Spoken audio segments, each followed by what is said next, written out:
एक राजा और बूढ़े घोड़े की कहानी। एक राजा था, उसके अस्तबल में बहुत सारे घोड़े थे, लेकिन उन सभी में से एक घोड़ा ऐसा भी था जो सभी घोड़ों से ज्यादा शक्तिशाली और युद्ध कौशल में निपुण था। राजा हर युद्ध में उसकी पीठ पर बैठकर जाता और युद्ध जीत कर आता था, इसलिए राजा उसे बहुत प्यार करता था। समय के साथ घोड़ा बूढ़ा हो गया।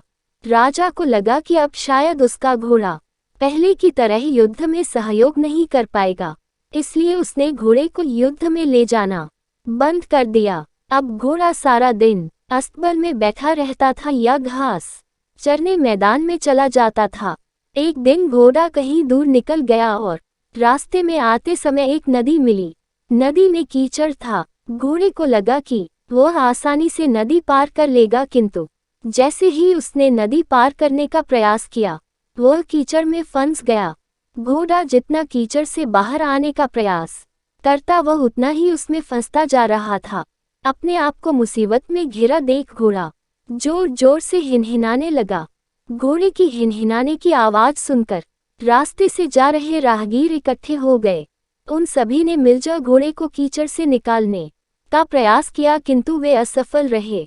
लोगों ने घोड़े के मालिक का पता किया तो पता चला वह राजा का घोड़ा है।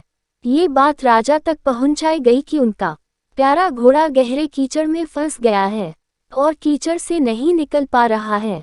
राजा अपने सैनिकों के साथ घटनास्थल पर पहुंचा और घोड़े को निकालने का प्रयास करने लगे, किंतु उन्हें भी सफलता नहीं मिली। अब राजा भी बहुत परेशान हो गया। उसने अपने मंत्रियों को बुलाकर सलाह ली।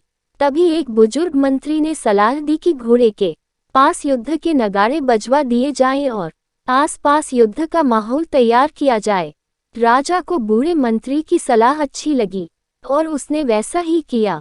जैसे ही नगाड़े बजे, तलवारों और ढालों की आवाज गूंजी, वैसे ही बूढ़े घोड़े में मानो फिर से जवानी आ गई और मानो उसकी नसों में खून का संचार कई गुना बढ़ गया हो। वह धीरे धीरे उठ खड़ा हुआ और जोर से हिनहिनाते हुए चमत्कारी रूप से एक झटके में कीचड़ से बाहर आ गया। राजा ने बूढ़े मंत्री से पूछा, ये चमत्कार कैसे हुआ? मंत्री ने उत्तर दिया, ये घोड़ा बूढ़ा जरूर हो गया है, लेकिन जब इससे काम नहीं लिया गया तो इसके अंदर का उत्साह और आत्मविश्वास खत्म हो गया था, और आज फिर से वही माहौल मिला तो उसमें उत्साह का संचार हुआ और ताकत लौट आई है।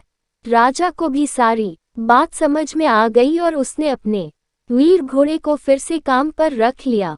शिक्षा। राजा और बूढ़ा घोड़ा कहानी से हमें शिक्षा मिलती है कि जीवन में उत्साह और आत्मविश्वास को कभी खत्म नहीं होने देना चाहिए। Thank you so much for watching the video.